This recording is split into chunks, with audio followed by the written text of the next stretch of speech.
ये बात मेरे गांव की है। जब मैं छुट्टियों में गांव घूमने गया था। मेरे गांव में एक पुरानी खंडहर हवेली है जिसमें करीब 65 सालों से वहां कोई नहीं रहता।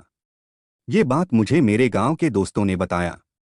जब ये बात मुझे पता चली तो मेरा मन करने लगा कि मैं एक बार उस हवेली को देखूं। मुझे ऐसी जगहों पर जाना, उनके बारे में जानने में बहुत दिलचस्पी होती है। फिर एक दिन मैं अपने दोस्तों के साथ वहां जाने का प्लान बनाता हूं और उस खंडहर हवेली के सामने पहुंच जाता हूं। वहां दूर दूर तक कोई आता जाता नहीं था।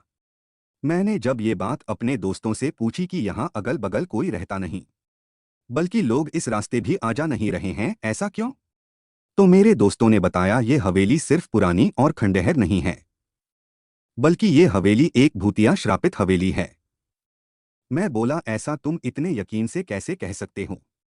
मेरे दोस्तों ने कहा, यहाँ पूरे गांव का यही मानना है। इसके बारे में एक बहुत पुरानी और सच्ची घटना यहाँ प्रसिद्ध है।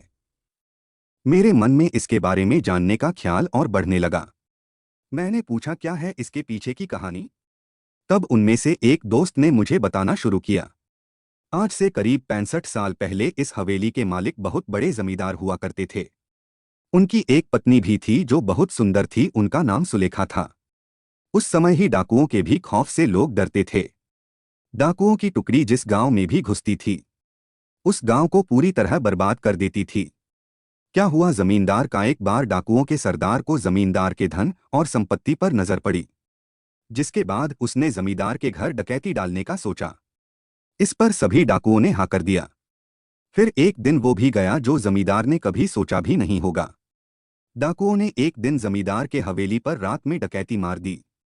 जमींदार ने भी अपनी सुरक्षा के लिए पहले से ही कुछ सिपाही और नौकर रखे हुए थे, जो डाकुओं के हवेली पर आने पर उनसे लड़ पड़े। क्योंकि जमींदार के सिपाही और नौकर बहुत कम और साधारण हथियार के साथ थे, वहीं डाकुओं की संख्या बहुत ज्यादा थी और अच्छे हथियार के साथ लैश थे, जिसकी वजह से जमींदार के सिपाहियों और नौकरों को कुछ ही देर में मार डाला। ये सब जमींदार देखने के बाद सोचा, इससे पहले कि डाकू हवेली का दरवाजा तोड़कर अंदर घुस जाएं, उसे अपनी पत्नी और खजाने को छुपा देना चाहिए। फिर उसने उस खजाने को एक हवेली में ही किसी खुफिया जगह पर छुपा दिया और अपने पत्नी को एक कमरे के अंदर एक और खुफिये कमरे में छुपा दिया और बाहर से कमरा बंद कर दिया। इसके बाद कुछ ही देर में डाकू हवेली का दरवाजा तोड़कर अंदर घुस गए, जिसमें जमींदार की मौत डाकुओं के हाथों हो गई। पर जमींदार ने मरते मरते अपने खजाने का पता उन डाकुओं को नहीं बताया। डाकुओं ने खजाने को बहुत खोजा पर वो नहीं मिला। फिर डाकू वहां से हवेली की कीमती सामान को लेकर वहां से चले गए। जमींदार की पत्नी का क्या हुआ? पर जमींदार की पत्नी जो एक खुफिये कमरे बंद थी, उसका पता किसी को नहीं था। उसकी पत्नी बहुत चिल्लाई, लोगों को बुलाने की कोशिश की, कमरे के दरवाजे को तोड़ने कोशिश की, पर वो अंत तक कुछ नहीं कर सकी और भूख प्यास से वो तड़प तड़प कर वहीं मर गई। उसके मरने के बाद उसके लाश के बदबू से लोग हवेली में गए और उस कमरे को तोड़कर उसके लाश को वहां से निकालकर उसका अंतिम संस्कार किया। कहा जाता है कि आज भी वो अपने पति का इंतजार उस कमरे करती है। उसका पति कभी तो आएगा और उसे उस कमरे से आजाद करेगा, और आज भी उसे उसके हवेली में घुसपैठिए या उसके बिना इजाजत के अंदर आने वालों को सजा देती है। आज भी श्रापित है वो हवेली। मैंने अपने दोस्तों से ये कहानी सुनकर उन पर विश्वास नहीं किया। मैंने पूछा, क्या यार तुम लोग भी न कब की बात आज तक लेकर बैठे हो? इसका कोई सबूत है तुम लोगों के पास?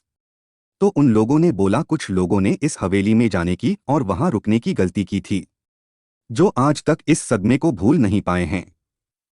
मैंने पूछा, ऐसा क्या हुआ था उन लोगों के साथ इस हवेली में? तब दोस्तों ने मुझे बताया, एक बार एक अपराधी जेल से भाग जाता है और इस हवेली में आकर छुप जाता है। उसके बाद कोई कुछ नहीं जानता कि उस हवेली में उसके साथ क्या हुआ था। बस दूसरे दिन उस अपराधी की लाश उस हवेली में मिली। मैंने बोला, ये हादसा भी हो सकता है? तो उन लोगों ने कहा, एक बार एक चरवाहा उस हवेली में एक रात रुकने के लिए रुक जाता है, जो सुबह जिंदा उस हवेली से तो बाहर आ जाता है, पर अपना मानसिक संतुलन खो देता है। तब से वो आज तक पागल है।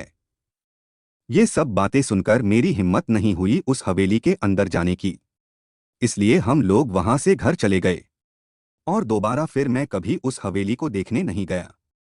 वीडियो अच्छे लगे तो वीडियो को लाइक करें और चैनल को सब्सक्राइब जरूर करें।